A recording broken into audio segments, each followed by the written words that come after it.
വിദ്യാർത്ഥികൾക്ക് പഠനോപകരണങ്ങൾ വിതരണം ചെയ്തു. കൃഷ്ണപുരം കാപ്പിൽമേക്ക് മഹാത്മജി സ്മാരക ഗ്രന്ഥശാലയുടെ നേതൃത്വത്തിലായിരുന്നു പഠനോപകരണങ്ങൾ വിതരണം ചെയ്തത്.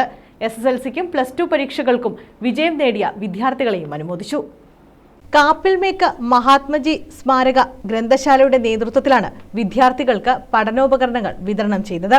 ഗ്രന്ഥശാല പ്രവർത്തന പരിധിയിലുള്ള SSLCക്കും +2നും ഉന്നത വിജയം നേടിയ വിദ്യാർത്ഥികളെ ചടങ്ങിൽ അനുമോദിച്ചു.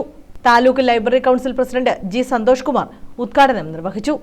10ാം ക്ലാസ്സിൽ A+ മേടിക്കുന്നവർ എണ്ണം പരിശോധിക്കുമ്പോൾ 10ാം ക്ലാസ്സിൽ 50 പേർക്ക് A+ കൊടുക്കാൻ ഒരു വായനശാല ചെന്നാൽ പിന്നെ 2 വർഷം കഴിയുമ്പോൾ +2 എടുക്കുന്ന A+ന്റെ എണ്ണത്തിൽ കുറവാണ് അല്ലേ? അതായത് 10ാം ക്ലാസ്സിൽ A+ കിട്ടുന്നവർ എണ്ണം കൂടുമ്പോൾ +2 A+ കിട്ടുന്നവർ എണ്ണം കുറയാൻ കാര്യമാണ്.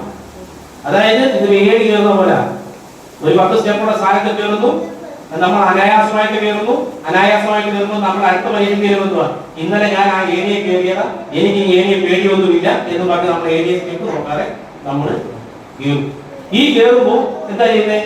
വഴിപ്പും അപ്പുറത്ത് നിൽക്കുന്ന അഭിജിത്ത് A+ മേടിച്ച് ബാക്കി ബിയും എയും ഒക്കെ ആയിട്ട് പോയി അഭിജിത്ത് കഴിഞ്ഞ പ്രാവശ്യം ഞാൻ ഏരിയ കയറിയപ്പോ ഞാൻ കാലിലെത്തി വീണതാ എന്നൊരു ബോധ്യത്തോടു കൂടി ഏരിയ കയറാൻ ശ്രമിക്കുന്നു.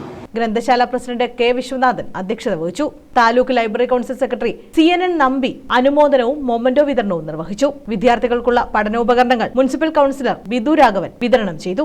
ഗ്രന്ഥശാല secretary VN Jithesh Lal, SS Nair, Rajeev Kilikkoodu, T. Madanan, S. Manoj, S. Sumesh, Rasheeda Beegum, Janil Jain, Lathakumari, Munaira തുടങ്ങിയവർ പങ്കെടുത്തു. News bureau, Kayamkulam.